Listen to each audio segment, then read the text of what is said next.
Welcome to Three Count Commentaries. This is your host, MagMongoSlade. So let's have a little fun. Royal Rumble is my favorite event of the year. It's the sauce of WrestleMania.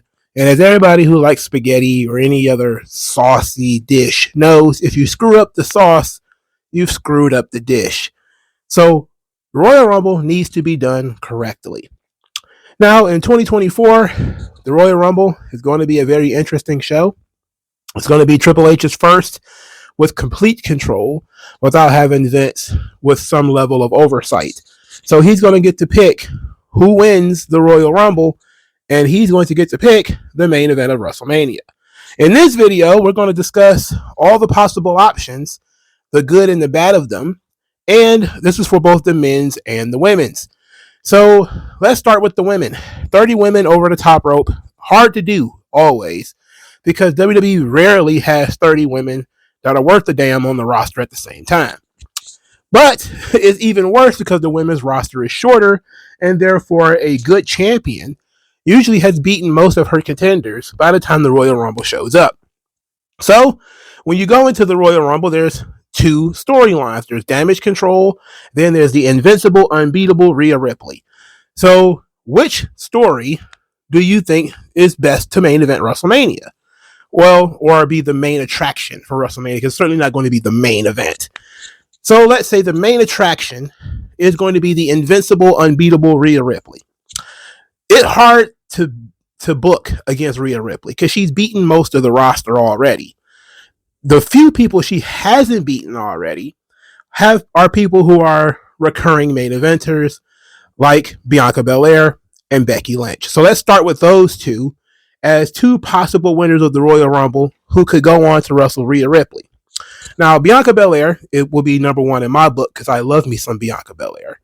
But she's been feuding with Io Shirai, who is the women's world champion on SmackDown. She's been feuding with her literally all year long. So having Bianca Belair win the Royal Rumble just to continue challenging for the title, but this time against Rhea Ripley, would be overexposure. I believe. I think that you don't want to super push and turn people against her. So you're going to pull her back a little bit, still keep her in the mix, but maybe not put her over in the Royal Rumble to that degree. Now, when you look at people who can physically stand up to Rhea Ripley, she's a great choice. Size, technique, ability, all matches Rhea Ripley perfectly. It would be a great match. It would be a worthy main attraction for WrestleMania.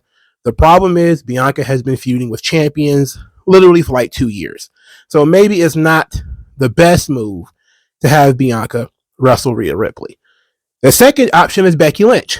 Now, Becky Lynch is a good option, but for all I know, Becky Lynch will challenge Rhea Ripley before WrestleMania and will likely be her Royal Rumble opponent because Becky Lynch has been off on the trail. She's been doing various odds and ends, from feuding with Trish Stratus to running amok in NXT. Now she's feuding with Nia Jax. Becky Lynch has clearly been in limbo for most of 2023. They've been keeping her away from Rhea Ripley the entire time for a reason. Is that because Becky Lynch is going to win the Royal Rumble and wrestle Rhea Ripley? Well, I don't think there will be a lot of people who are angry if Becky Lynch won the Royal Rumble. But Becky Lynch is similar to Bianca Belair in so much that she doesn't really need to win the Royal Rumble in order to challenge for the title. And it will be completely and totally, I don't know what's the word I'm looking for, artificial, if the only way for Becky Lynch, who is already on Raw, to get a championship match against Rhea Ripley is to win the Royal Rumble. Like, she's already on the show. She should be able to win a triple threat match, fatal four-way or something in order to get a title shot by now.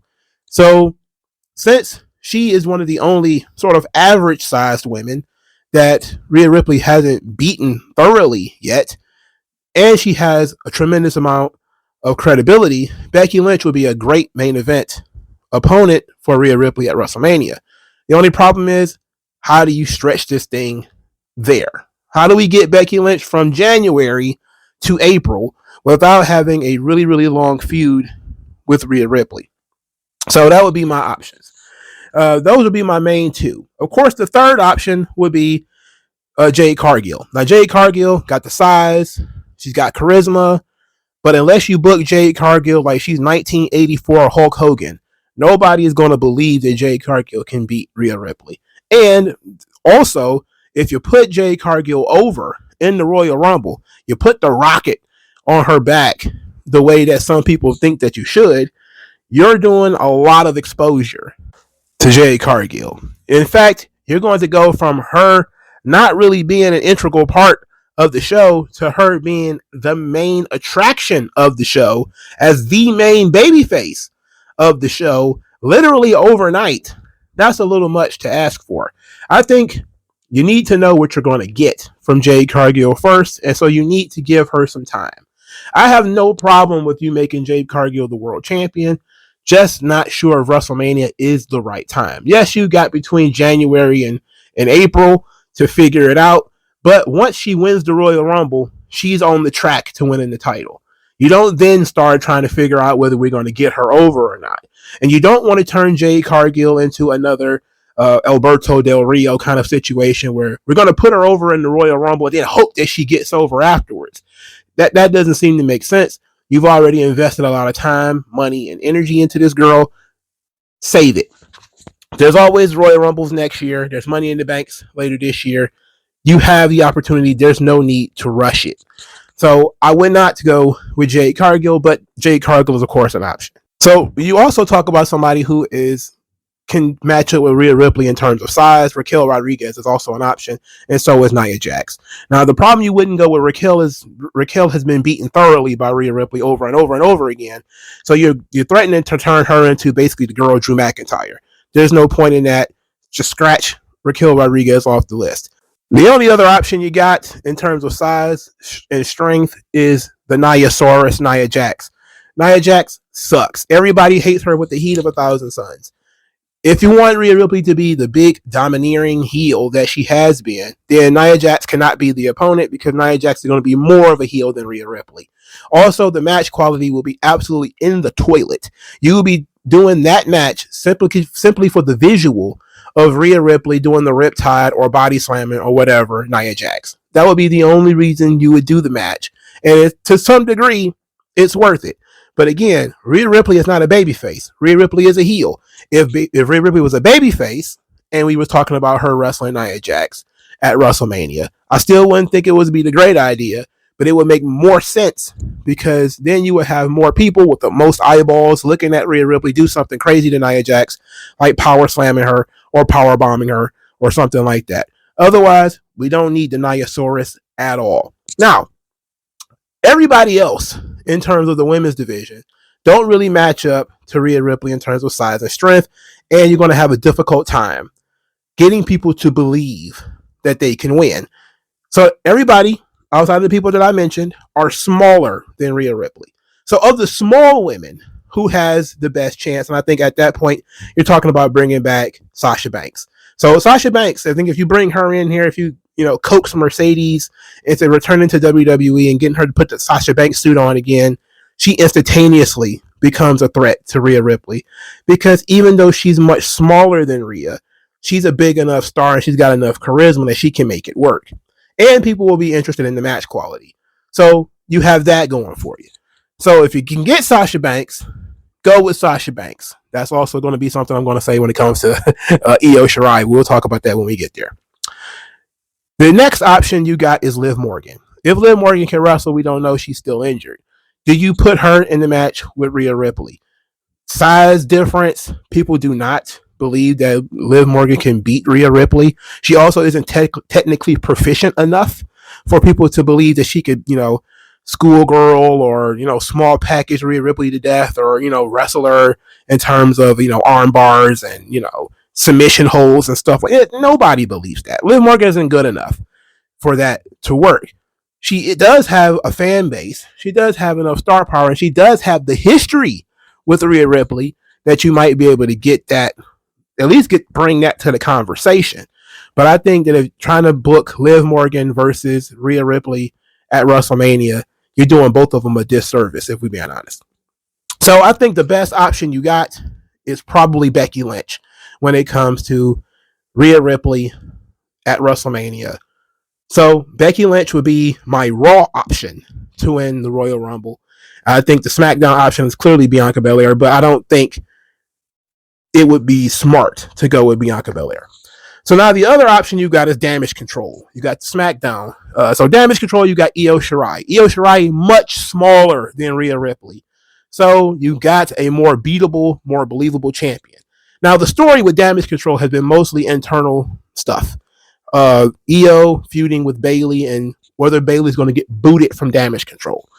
So the story is, hey, they already feuding with Bayley, kind of. It's a story they've been telling all year. You might want to put the cherry on top of that thing. Bayley, Io Shirai at WrestleMania. Now, you could do that, but do you want to put Bayley over in the Royal Rumble in order to get there? That's going to be the question. Do you do a Batista-style situation with Bayley where she wins the Royal Rumble and everybody is trying to talk her into challenging Rhea Ripley? And she maybe thinks about it, and over time she realizes that, oh, you know what, these girls don't really like me. I'm going to fight Io Shirai at WrestleMania and wrestle her for the title. Well, that's a believable story. It's an emotional story, I guess, because it's an old, teacher versus student. Even though I know that's a lot of Japanese fans are probably heads going to explode hearing that, but that would be the WWE version. Is Bayley is the one who saved Io's career, so why wouldn't she have that sort of mentality that she was Io's mentor? Plus Bayley's character is that she's a role model. That would be the number one option for Io as an opponent, is Bayley. Now, when it comes to Io as a champion, well, she's a lot like X-Pac when he was the United States champion in the NWO. Sure, he's over enough and good enough in the ring to be the champion, but if he was on his own, would you really care? And that's kind of the situation you find yourself in with Io Shirai. It's like, if she were by herself and not in Damage Control, would you really care about Io? And I do, because I like her, and a lot of other people will like her too, but to the average wrestling fan or the average casual fan from WWE, they would probably say to themselves, we could do without her. Like if she were to lose, wouldn't really matter that much. She's not that over as the champion. She's basically hasn't broken free from Damage Control yet. She's still, her entire thing is still Damage Control. So, but with her being smaller, you have tons of options. You've got the Liv Morgan option. You got the Sasha Banks option. You've clearly got the Jade Cargill option. But of course, Jade Cargill, same situation as before. She doesn't need to be booked as strongly in order to beat Io Shirai because she's so much bigger and Io could bump for her and make her look good. The problem with that is you're still putting a huge rocket on the back of Jade Cargill and maybe giving her a lot of exposure that without knowing really what you can get out of it. And plus, I think that Jade Cargill is far more valuable as a heel than as a babyface, and Io Shirai as a heel. Now, you do have some other options when it comes to Io. You could bring back somebody like Mandy Rose, and Mandy Rose would be a good option, even as a babyface against Io. The problem that you would have here is that I think a lot of people would bitch and moan and complain about the matches. Now, I think they do have history from Mandy Rose beating Io for the title in NXT, which some people still have a sour taste in their mouth from that, but that's just too bad. The Sasha Banks option I think is really good too, especially since you're going with the Bayley story. Having Bayley and Sasha Banks, reform their team to fight Damage Control, that could, really bump that story up a couple of levels. But I think of the champions, the main champions in the company, Io is the most beatable after Seth Rollins. So she's clearly not going to be the main event. So why would you put the Royal Rumble winner against her? It doesn't necessarily need to be the Royal Rumble winner. So I would technically not even have the Royal Rumble winner challenge Io Shirai. I would probably go with the Elimination Chamber winner versus Io, because this is going to be a solid upper mid card match. It's not going to be a main attraction or a main event of WrestleMania style match because Io's not over enough, and it's not her fault. she probably shouldn't even be in this position. Or if she was going to be in this position, she should have broken free from damage control and been able to do her own thing by now. Now let's go over to the guys. So the guys, of course, same. You got two tracks. You got the World Heavyweight title, and you've got the Bloodline story. So the Bloodline story, of course, is going to be the main event. We'll talk about that. But let's start with the World Heavyweight Championship. Right now, as I record this, December 23rd, 2023, the world champion is Seth Rollins. So I believe that Seth Rollins will likely lose the world title on the day one episode of Monday Night Raw to Drew McIntyre. And therefore, we're not going to be talking about Seth Rollins as the world champion going into WrestleMania. Now, because of that, the conversation immediately goes to CM Punk. They've already teased CM Punk versus Seth Rollins. They don't need the title for that feud. Also, you could have Seth Rollins lose the title to Drew McIntyre, but win it back in the road to WrestleMania against CM Punk, which would mean that CM Punk will have to win the Royal Rumble. Now, CM Punk, for my money, does not need to win the Royal Rumble. I know a lot of people are going to say you have the ability to put him over in the Royal Rumble, to tell everybody he's going to be the main event. You have that ability. Why wouldn't you do it? My thing is, you've got the eyeballs on the Royal Rumble match because CM Punk is in it. You don't need to put him over in it. In fact, if you're going to go with CM Punk versus Seth Rollins, you could easily go with Seth Rollins turning heel, throwing CM Punk out of the match, similar to The Miz and John Cena at WrestleMania 27, or Shawn Michaels and Kurt Angle, or whatever the case may be. You could have Seth Rollins cost CM Punk the Royal Rumble, and then use that to fuel their feud going forward. CM Punk does not need to win the Royal Rumble. I would not be mad if he won it, but he does not need to win it. So, if I'm operating off of the idea that Drew McIntyre is going to be the world champion at Royal Rumble, then Seth Rollins is going to be in the Royal Rumble match, or he's going to be the contender, one or the other. He could eliminate CM Punk, whether he wins or loses, and goes CM Punk, Seth Rollins at WrestleMania. You don't need the title, and CM Punk does not need to win the Royal Rumble. Now, you could put Punk over, and you could have Rollins beat McIntyre, and you could have Rollins and Punk versus each other at WrestleMania for that title. And that would be, of course, main event worthy and all this stuff. I clearly believe that that's the direction Triple H is going to go. He's going to have Seth Rollins beat Drew McIntyre and defend the title in the Elimination Chamber and all that stuff. He's going to end up just wrestling CM Punk at the Royal Rumble at WrestleMania for the title. It's straightforward in terms of story. It revolves around no swerves and no nothing like that. So it's a sensible way to go, but it's just not necessary. This is where you start talking about what is the purpose of the Royal Rumble. Is it to make a new star? Is it to solidify people? The Royal Rumble has the ability to solidify people who are already legends.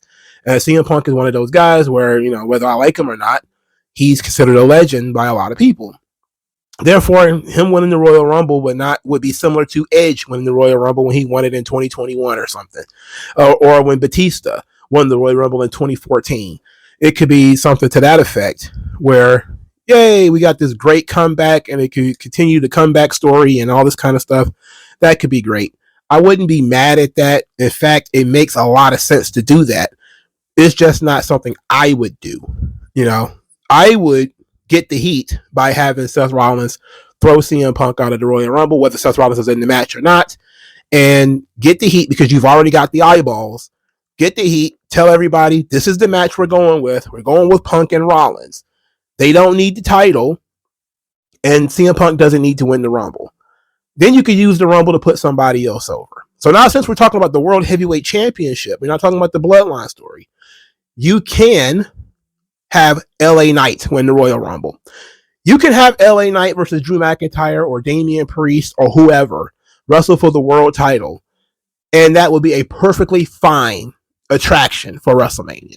If LA Knight was to win the Royal Rumble, that would be an absolutely star-making performance if you put him in there early enough. People will believe enough in him. He'll get over. It'll work. And you can easily move him to Raw. It can work with LA Knight winning the Royal Rumble. In fact, of the top 2 people who should win the Royal Rumble, LA Knight should be above both of them. Because the other one is Cody Rhodes, and we already know that. And Cody Rhodes doesn't need to win the Royal Rumble either. So LA Knight probably needs more than anybody to win the Royal Rumble match, to solidify him as a main event star, as somebody who matters in this company. And he needs to wrestle for the World Heavyweight Championship. So for me, you got to have LA Knight win the Royal Rumble. Now, if you don't want to have LA Knight win the Royal Rumble, or whatever the case may be, you've got some options. You've got Sami Zayn. All right, Sami Zayn's an option. He is a beloved underdog, could easily challenge for the World Heavyweight Championship. He's somebody that I think that the majority of the fan base, there's going to be people like me, of course, who are going to be like, oh, what? But the majority of the fan base are fully behind Sami Zayn. If Sami Zayn was to win the Royal Rumble and challenge for the World Heavyweight Championship, you'll probably hear very few complaints. I think most people will be okay with it.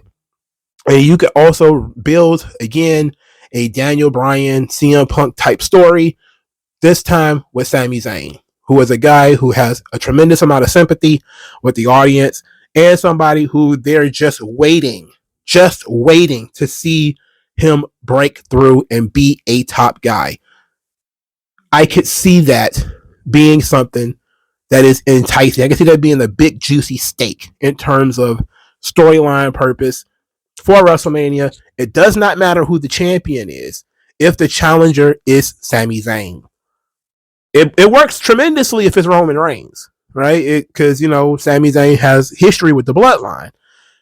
But if it's Drew McIntyre or Damian Priest or somebody like that, it can work just as well.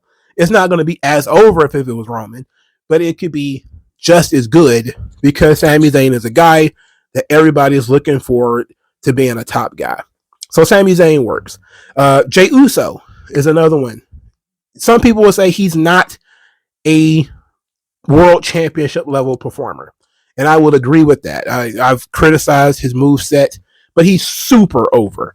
And when it comes to winning the Royal Rumble, he could be a believable winner of the Royal Rumble.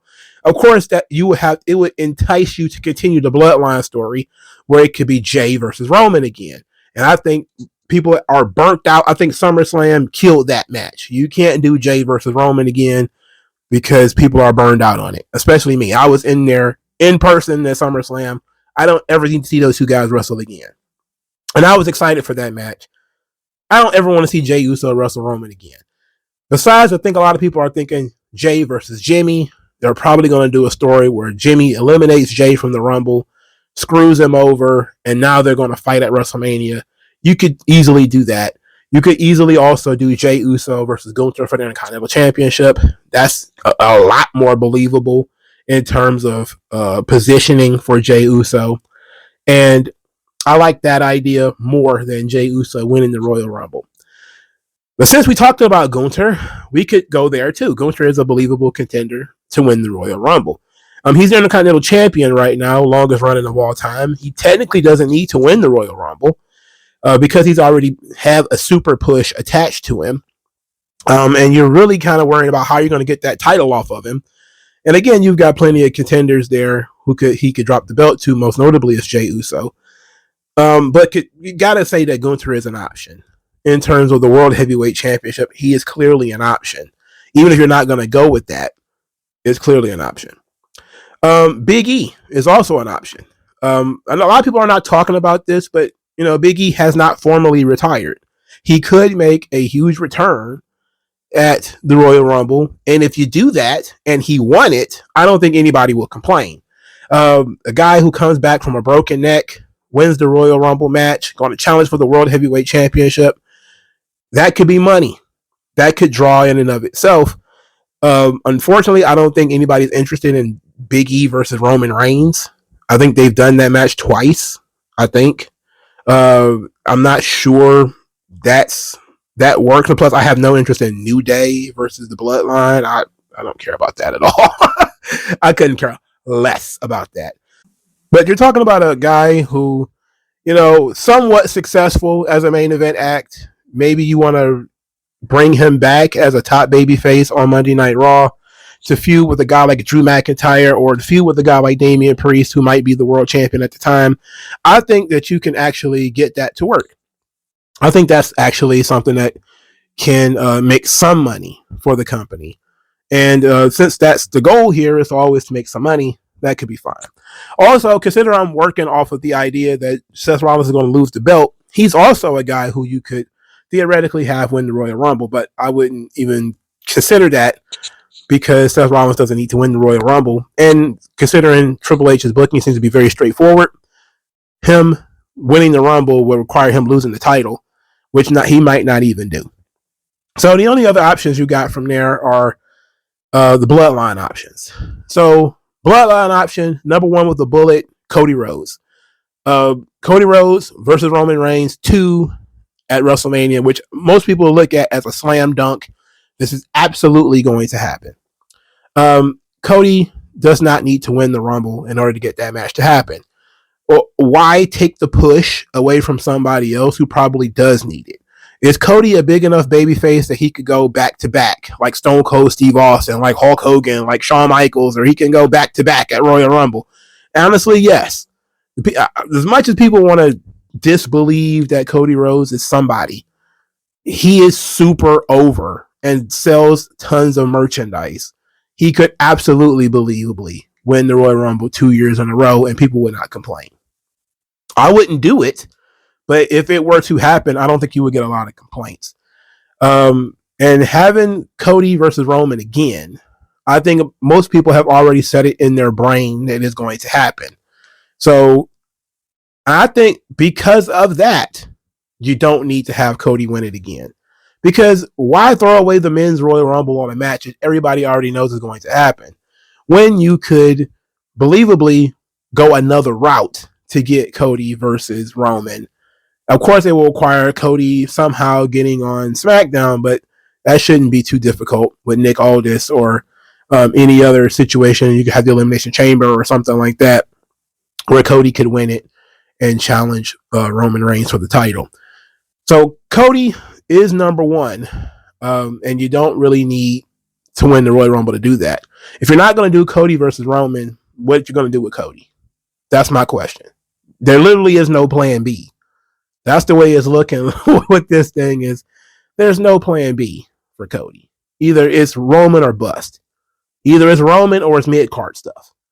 And there really is no other option. Another option when it comes to the bloodline story is Solo Sikoa. Now, Solo Sikoa isn't the kind of guy I would put over in the Royal Rumble, but you could easily do, again, a Batista story with Roman and Solo, where Solo wins the Rumble. Roman clearly thinks he's going to go challenge for the World Heavyweight title, but Solo is like, I'm the next tribal chief. I should be the tribal chief now. I could beat Roman now, and you could do Roman and Solo at WrestleMania. I don't think that idea is the best idea. I don't think it'll be as accepted as, even though storyline, it makes perfect sense. I just don't think it works in that regard. I just don't think people see Solo on that level yet. Even though he beat John Cena and, they're doing all this stuff to really get him over, I'm not sure people believe in Solo yet. And then plus him fighting Roman would mean he had to turn babyface, which would mean he had to somehow develop a personality. Right now, his gimmick works because he doesn't have a personality. He doesn't need one. He's just the Samoan assassin. He's the killer of the bloodline. He doesn't really need to have a personality yet. If he were to turn babyface or something, he would need to develop a personality, which has been a weak spot when he was in NXT. He seemingly just didn't have one, even though he was kind of over because he was, of course, connected to the bloodline story. Of course, you still got, when it comes to Roman Reigns, you got Randy Orton, who I think will probably have Orton versus Roman at the Royal Rumble. So I'm not going to entertain the Orton option, but let's say Orton doesn't win the triple threat match and ends up being in the Royal Rumble. Orton doesn't need to win the Royal Rumble. He's won it twice already. Come on, get out of here with that. AJ Styles hasn't won the Royal Rumble yet. Styles versus Roman is a big match. I also think that match will happen before WrestleMania 2. We've got 3 months between now and WrestleMania. You can't tell me that AJ Styles is going to brood for 3 months without touching Roman Reigns, and despite the fact that they've already gotten into some fighting. So I believe that AJ Styles and Orton will have wrestled Roman before WrestleMania. So the idea of either one of them winning the Royal Rumble is completely kaput. Of course, LA Knight is still the option there, where you could have LA Knight versus Roman Reigns. I wouldn't do that. I would still have LA Knight win the Royal Rumble, but I would not have him wrestle Roman. I would have him wrestle for the World Heavyweight Championship. I would do Roman and Cody too, because that's the match I think will draw the most money outside of Roman versus CM Punk. Now, why wouldn't you do Roman versus CM Punk? Well, because I think at this point, you don't really need to put both of them in the same match. You got 2 nights of WrestleMania to sell. Night 1 could sell because CM Punk's going to be on the card, and night 2 could sell because Roman's going to be on the card. You also got the Brock Lesnar option, which Brock hasn't formally retired yet, but who the hell wants to see Brock Lesnar versus Roman Reigns 8? Nobody wants to see that shit, right? Nobody wants to see that. Could we see Brock wrestle for the World Heavyweight Championship? Perhaps. I still don't think he needs to win the Rumble to do that, but yeah, you want to have Drew McIntyre versus Brock Lesnar at WrestleMania for the World Heavyweight Championship? That works for me. I don't hate that. You want to have Brock versus Damian Priest? I keep saying Damian Priest because there's always an option that he can cash in the Money in the Bank. And you want to have Damian Priest versus Brock Lesnar at WrestleMania? I love that option too. I just don't think Brock needs to win the Rumble in order for that to happen. So despite the fact that I think Brock will probably be back by then, Brock doesn't need to wrestle he doesn't need to be in the Royal Rumble in order to have those matches. A lot of people want Brock to wrestle Gunther. I think that match is great. Unfortunately, I don't think Brock wrestles for the Intercontinental Championship. Why would he do that? Unless it's just it's one of those weird things like Brock decides he just wants to do stuff. Like he just decided he wanted to beat up Cody for no reason. I guess you could do that. But the Brock Lesnar option is always there in order for one of the world titles. But I think Brock versus Drew McIntyre, the match that should have been at WrestleMania 35, and it being the main event of WrestleMania 40, I think that could work. But with the roles reversed, with Drew being the champion going in and Brock being the challenger, that's fine. I don't dislike that. But that's just one of the things that we throw out there. But that's my ideas for the Royal Rumble. I think LA Knight absolutely needs to win the Men's Royal Rumble and wrestle for the World Heavyweight Championship. Punk and Rollins don't need it. Roman and Cody don't need it. For the women, Rhea Ripley absolutely does need to wrestle the winner of the Royal Rumble match, whoever that's going to be. If it's going to be Becky Lynch, that's fine. If it's going to be Bianca Belair, that would be fine, even though I think it will kind of overexpose Bianca and people will kind of get kind of skittish and tired of her. If it's going to be anybody else, Jade Cargill, that would be fine too.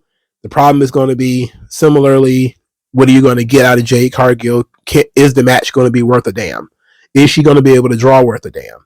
Those are going to be sort of the questions. But absolutely, the winner of the Women's Royal Rumble, whomever it should be, and it should probably be either Becky Lynch, Bianca, or Jade Cargill, should wrestle Rhea Ripley at WrestleMania. All right. What do you guys think? Let me know in the comment section below, and I'll talk to you guys later. MagMongoSlade. Best house I ever drew, Daddy.